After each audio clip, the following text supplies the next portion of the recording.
جو سفارہ ہمارے یہاں آتے ہیں ان کے متعلق ہم زبانی تعریف تو ضرور کرتے ہیں کہ ان کا بڑا احسان ہے کہ یہ ہمارے دروازے پر آ رہے ہیں اور آنے کے بعد جو ہے ہم سے زکوٰۃ کی رقم اور صدقات واجبہ کی رقم وغیرہ لے کے جاتے ہیں۔ یہ بات تو صحیح ہے، ٹھیک ہے، آپ جو ہے اس کا احسان مان رہے ہیں، زبانی احسان مان رہے ہیں، لیکن یہ بہت کم دیکھنے کو ملتا ہے یا دیکھنے کو نہیں ملتا ہے، 0% ملتا ہے کہ ہمارا ان کے ساتھ بہت اچھا سلوک رہتا ہے۔ اس معاملے میں سید ڈاکٹر افضل صاحب بنگلوری کو دیکھا ہے کہ وہ سفیروں کو یوں کہتے ہیں کہ بھائی یہ 1000 روپے کی رسید بنا دو اور یہ 500 روپے آپ کی۔ یہ بہت عجیب ماجرا دیکھا ہے۔ میں نے ان سے سوال کیا تو کہتے ہیں کہ یہ میرا ہمیشہ سے ہے، سالہ سال سے میرا یہی طرز عمل ہے، میں ایسے ہی کرتا ہوں۔ اور ایک بات ان کے ہاں بہت عجیب لگی کہ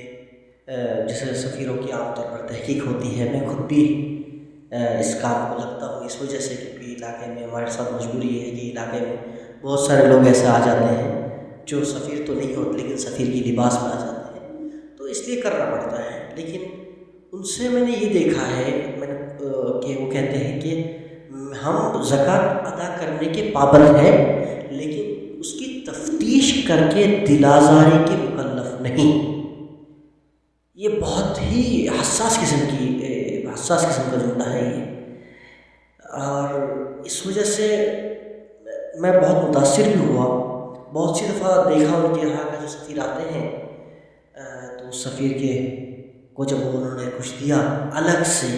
جو کبھی سفیر نے کبھی ایکسپیکٹ ہی نہ کیا ہو، کبھی اس نے امید ہی نہ کی ہو کہ اس رسید کے علاوہ، مدرسے کی رسید تو لوگ کٹوائی رہے، اس کے علاوہ مجھے بھی الگ سے کوئی کچھ ہدیہ کرے گا، اس کی کبھی امید کرتا ہی نہیں لوگ۔ جب اس کو وہ اچانک دیکھتے 500 کا نوٹ مل گیا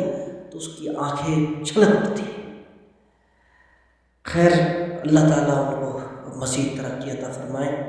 اور ان کی تحقیق نہ کرنے کا جو مزاج ہے، حالانکہ میں یوں کہوں گا کہ میرا مسلک ہی ہے کہ تحقیق کی جائے کیونکہ حالات خراب ہیں، لیکن وہ نہیں کرتے ہیں۔ میں یہ کہوں گا کہ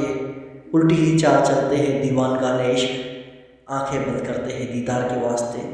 لیکن میرے بھائیو، ان سفارہ کے ساتھ آپ کا سلوک اور آپ کا ان کے ساتھ بیہیویئر بہت اچھا ہونا چاہیے،